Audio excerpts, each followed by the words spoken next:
Welcome to the Springs in the Desert podcast. We're those friends that you can take with you wherever you are on the path of infertility.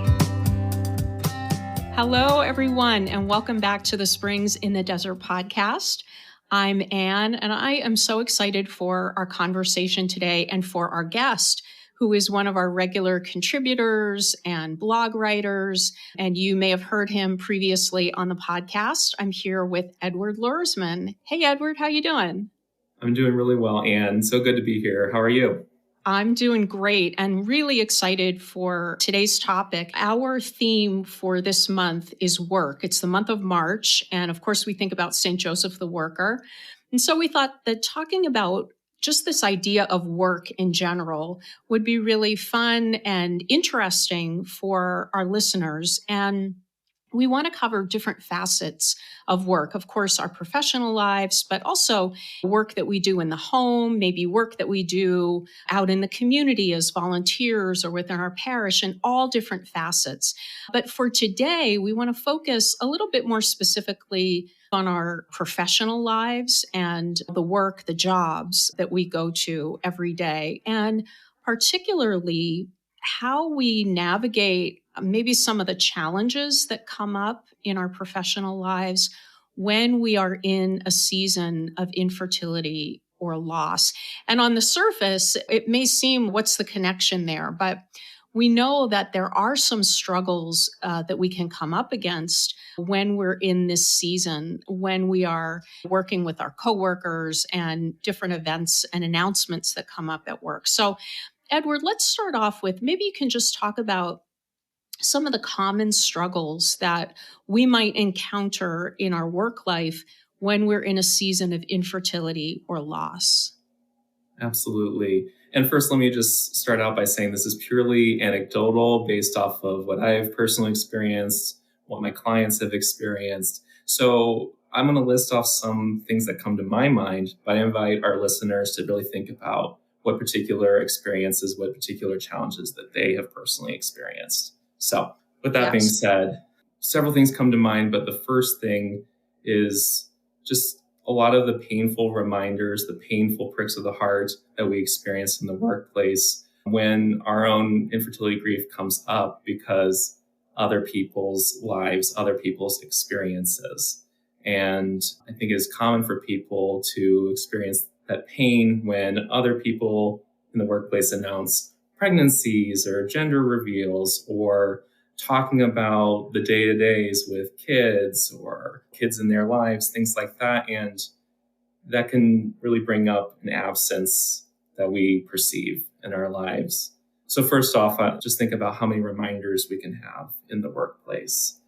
In tandem with that is the lack of ability to really join in on those kind of conversations, even if it's just the day-to-day talking about T-ball or picking up the kids from school, blah, blah, blah.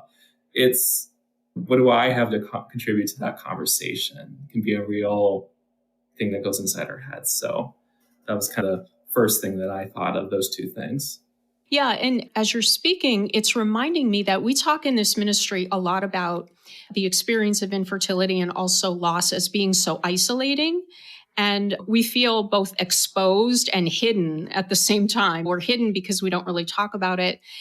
But we also feel exposed because it's really obvious that we don't have children, or perhaps with secondary infertility, we just have one child. I think that in some ways can be magnified at work, can't it? Because we're with these same people every day and we get to know a bit about each other's lives, or people ask questions about our lives. And so I think it can become even more difficult in some ways to navigate that.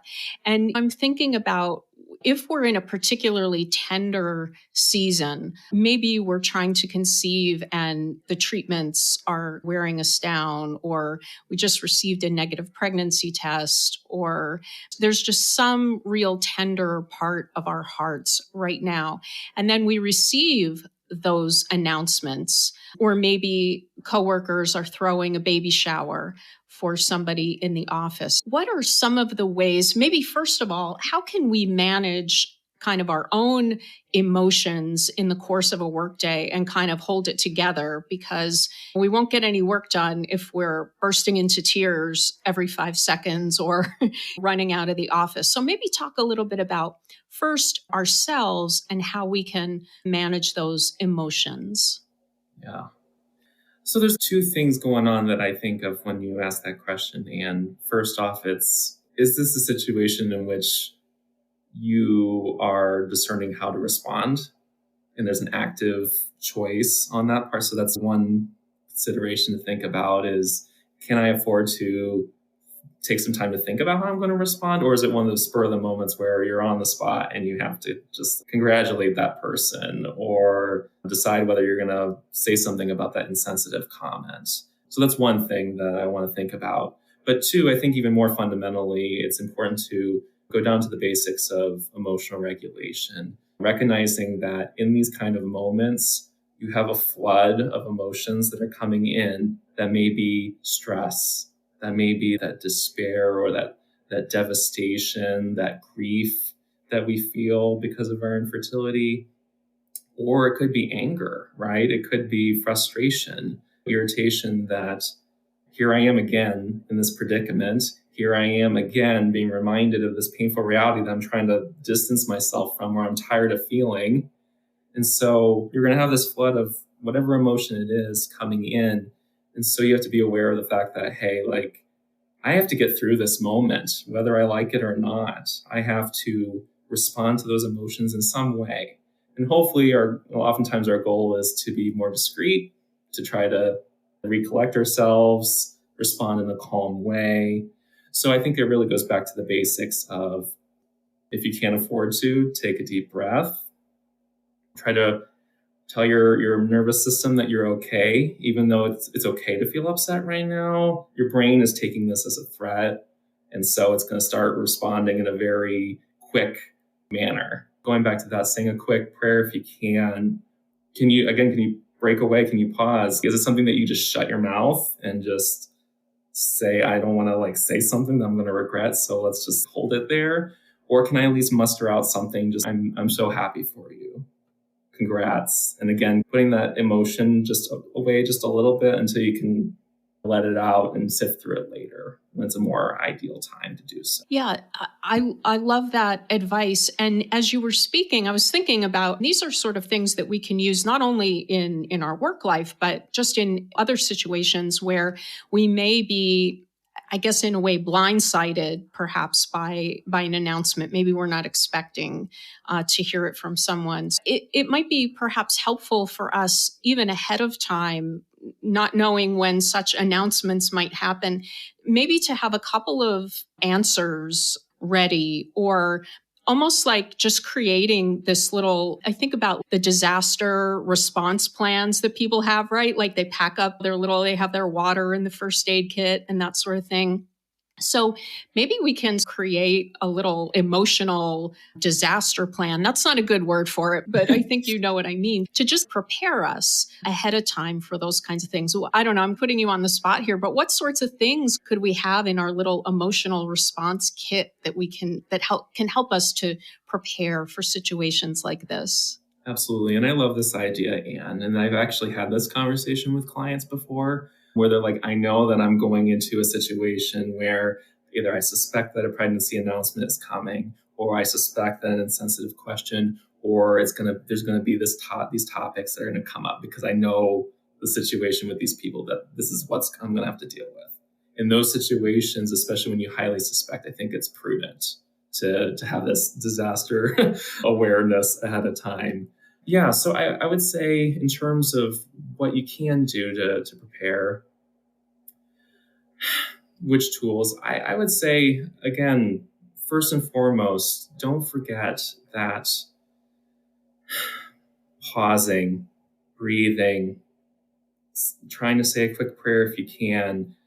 I love your idea too, Anne. Prepare those few little things that you can say, having the words, so you can just rote memorization, say it. Actually, I think that was a really great addition to what I was already thinking. So that way you don't have to think on the spot, because right then when the emotions are flooding in, the part of your brain that is logic based is actually the amount of brain activity is going down, and then your instinctual side is actually going up. Brain scans show that. So if you are truly getting flooded with emotions, you're going to have trouble thinking that through. What do I say? What do I do? So honestly, I think that might be one of the best things you can do, because the pausing part is to buy you a little bit more time so you can do that. But if you could do it ahead of time, then you can just say it. You can just say what you intend to say. I'm so happy for you. Best wishes to you in your pregnancy. Or just choosing not to say something when someone asks something really insensitive. Hey friends, it is your podcast host, Jillian. Just popping into this episode to ask you to consider supporting our podcast with a financial gift. This episode is brought to you by staff, volunteers who reviewed the content, and a professional editor. We would be so grateful for your financial support to keep this podcast sounding great and reaching more listeners who need a friend on the path of infertility. Thank you for your support.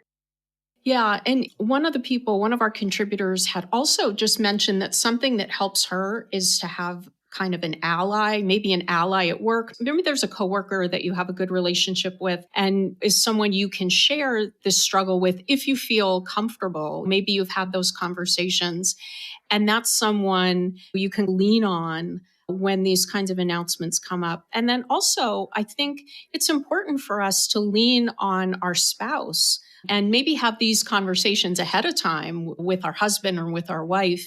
And so that they're also prepared to offer us that emotional support. Absolutely. Absolutely. Having someone to process this with.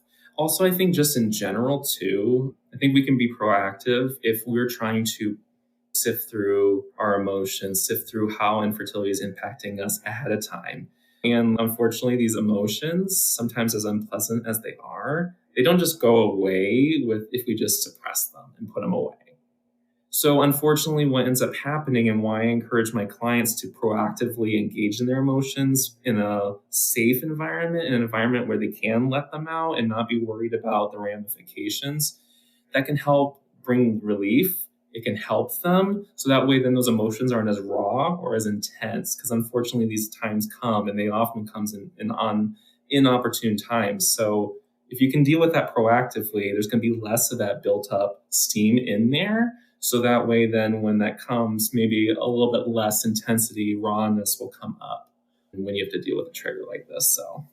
Yeah, I love that. And I guess this idea too, that we need to be realistic, that we can prepare all we want, but it doesn't mean that when it comes, we're just going to be stone-faced and it's not going to phase us. But I think you're right. If we put together our little disaster kit and gather that support around us, that's going to, I think, go a long way toward helping us to manage these emotions and weather those announcements when they come. One of the things that comes up sometimes within our community is, okay, I'm regulating my emotions and I'm doing what I can to be prepared. But sometimes I'm in a work situation, maybe where there are a number of pregnancy announcements that are coming in the course of a couple of months. And it can get really difficult. It almost feels you're on the beach and you just keep getting pounded and pounded by the waves, and you can't really get your footing.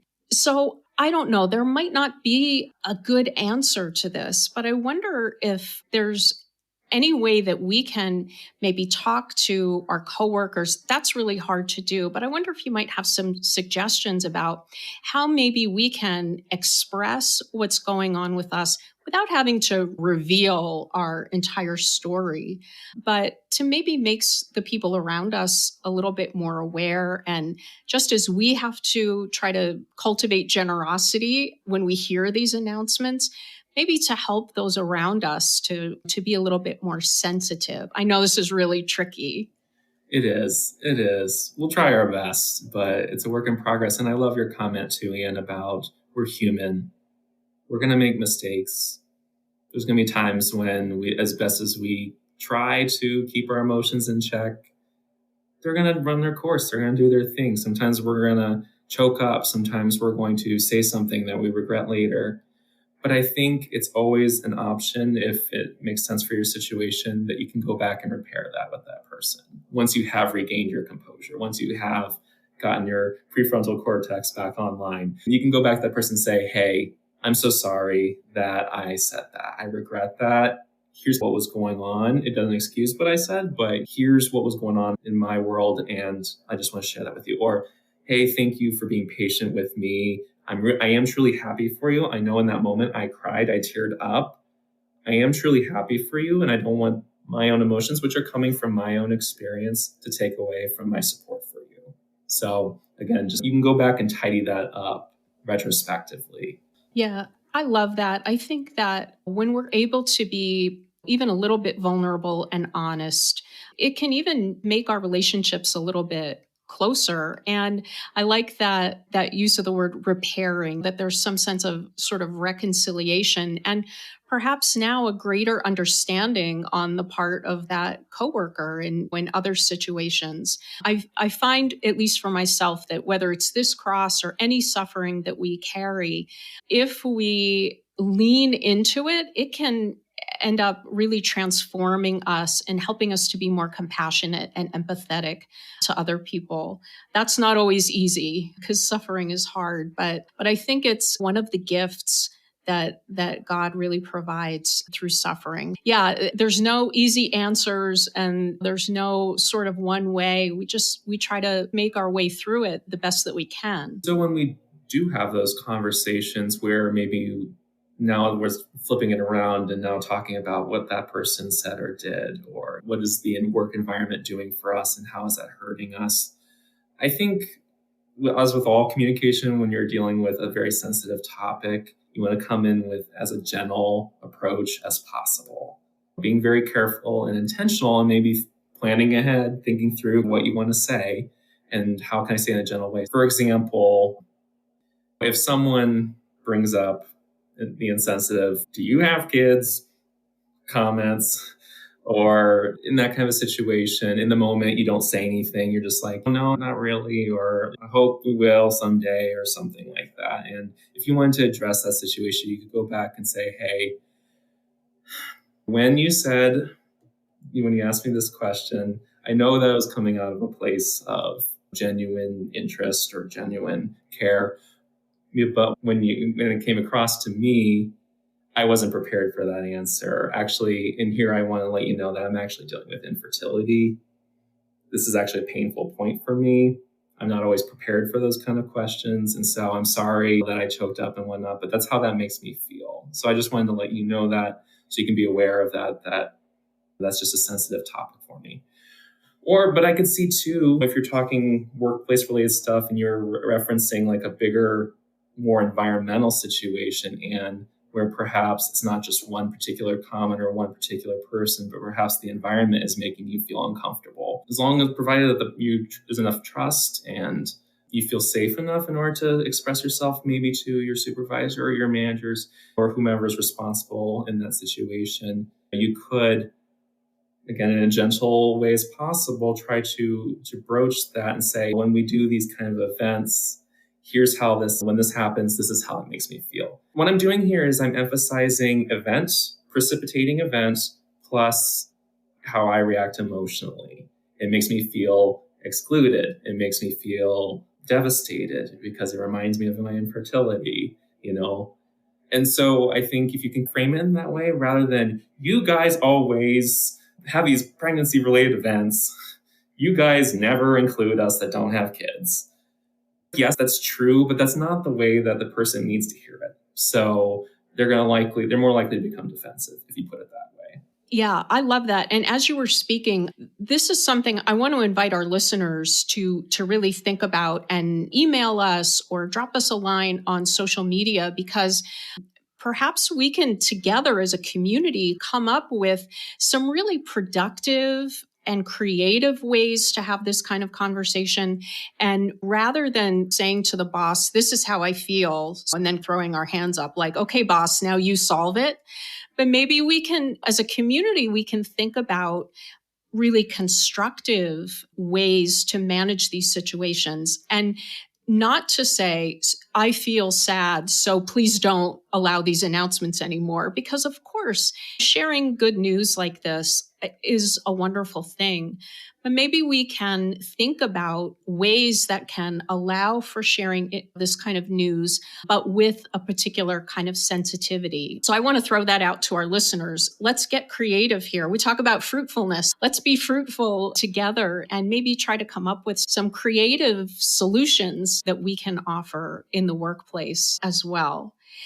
So, Edward, we don't have a lot of time left, but I wanted to get to one final piece that I think is really important as we talk about our work, and that is our view of the work that we do. We oftentimes maybe don't think about our work as being creative. Perhaps some of us are in fields that are particularly creative. But for the most part, I think we just think about, oh, this is our job and we go to it every day.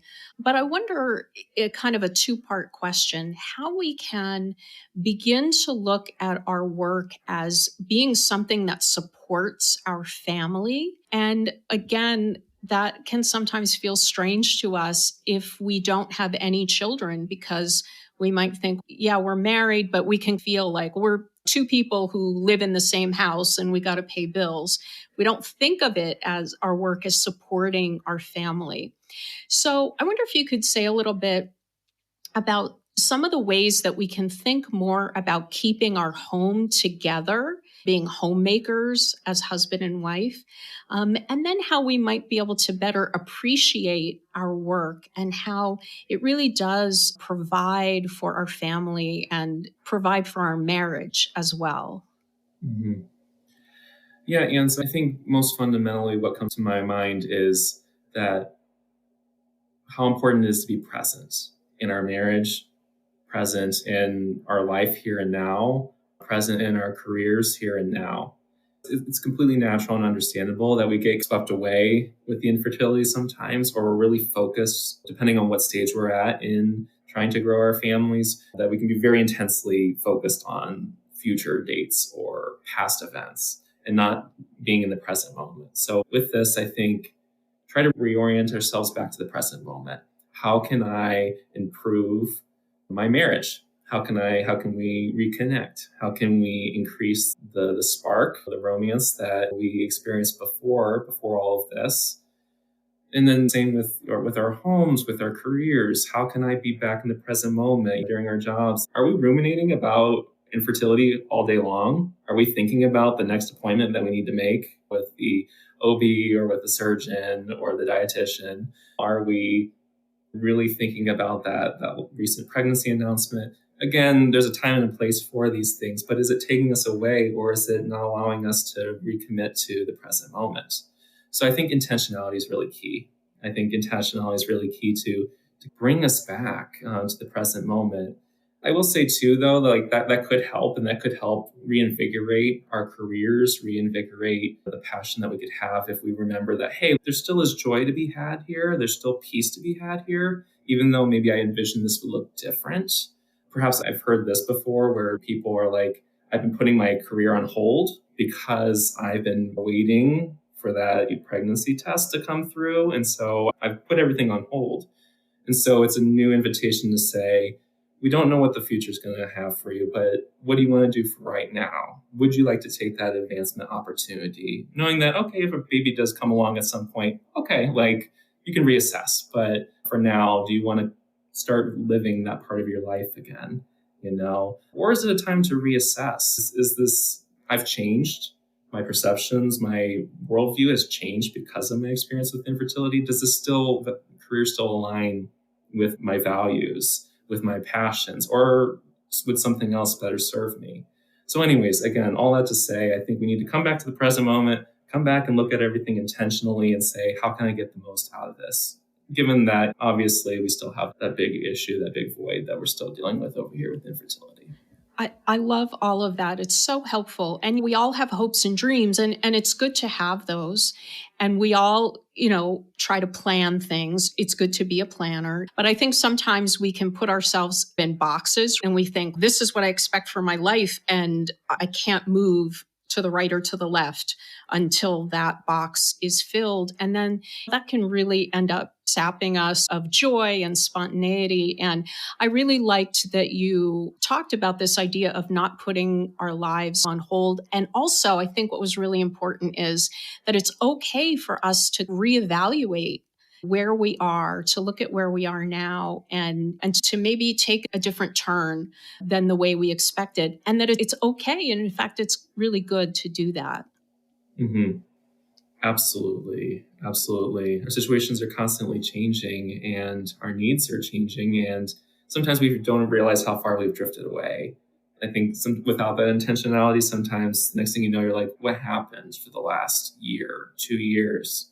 Where did that go? Oh my goodness, like where am I at with my marriage? Or, oh my goodness, I've never decorated that room because I always intended it to be a nursery. And now I'm not enjoying that space at all. And it's only a source of pain for me. So again, all I have to say is it's easy to drift away, but once we become aware, once it's entered back into our consciousness, then it's okay.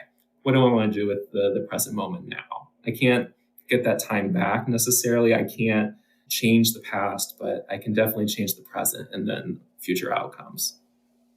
I love that. I think that's a great place for us to end this conversation, although I think we could go on and talk about so much more. But this has really been great. The upshot is that together with our spouse, we're on the same team. God is on our team too. And we just, as you said, we need to be present to each other. And what we're ultimately working for is heaven together, right? This has been a great conversation. And again, I just want to invite our listeners to share with us any creative ideas that you have about how you manage things in your workplace or how you are keeping your home together. Edward, thanks so much for being with us. It's a great pleasure, Anne. Thank you so much. And thank you, listeners, for being with us. Just remember that we are with you. We love you so much, and we will see you next time. Thank you so much for joining us for this Springs in the Desert podcast episode. We would be so grateful if you took a minute to rate and review us so that we can reach more listeners. Don't forget to check out our social media pages on Facebook and Instagram and go to our website, springsinthedesert.org, where you can sign up for our newsletter and community prayer list, read our blog, and register for virtual and in-person events. Most importantly, remember that God loves you so much, and so do we.